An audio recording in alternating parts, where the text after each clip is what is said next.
I'm not sure if you know this, but Sonic's had it pretty rough these last couple of years. I mean, Sonic Boom, what were they thinking?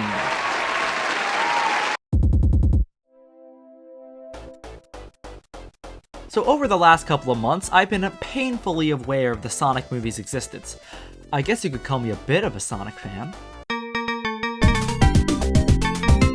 What can I say? My puny brain is easily placated by quickly flashing lights and fast cartoon characters. There's nothing wrong with that. So obviously I was very excited for this movie, especially after they made Sonic look actually tolerable.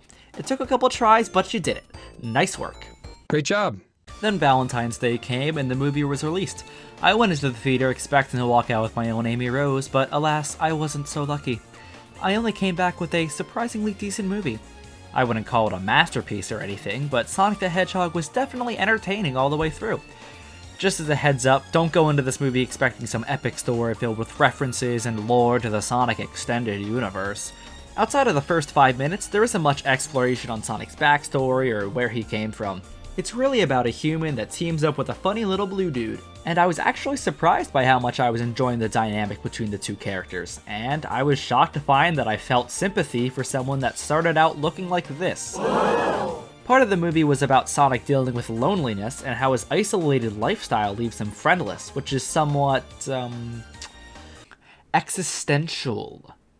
Anyway, I really didn't expect to see that in a movie where Jim Carrey does a funny scream. Speaking of, Jim Carrey as Dr. Robotnik was probably the highlight of the film.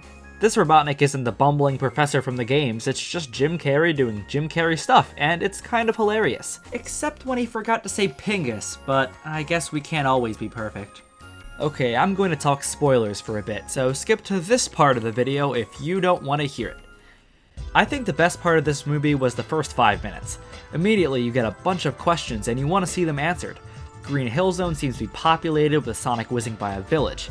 There's also a new character, an owl lady named Longclaw, who's set up as a mentor figure. Then what looks like masked echidnas attack the two, and Longclaw seemingly dies protecting Sonic. Then we never see her or Sonic's home ever again. It leaves too much unanswered, and throughout the rest of the movie I just kept asking questions that were never resolved. And unrelated pet peeve, I was let down by the lack of Supersonic. However, this movie definitely feels like a prologue to a longer story.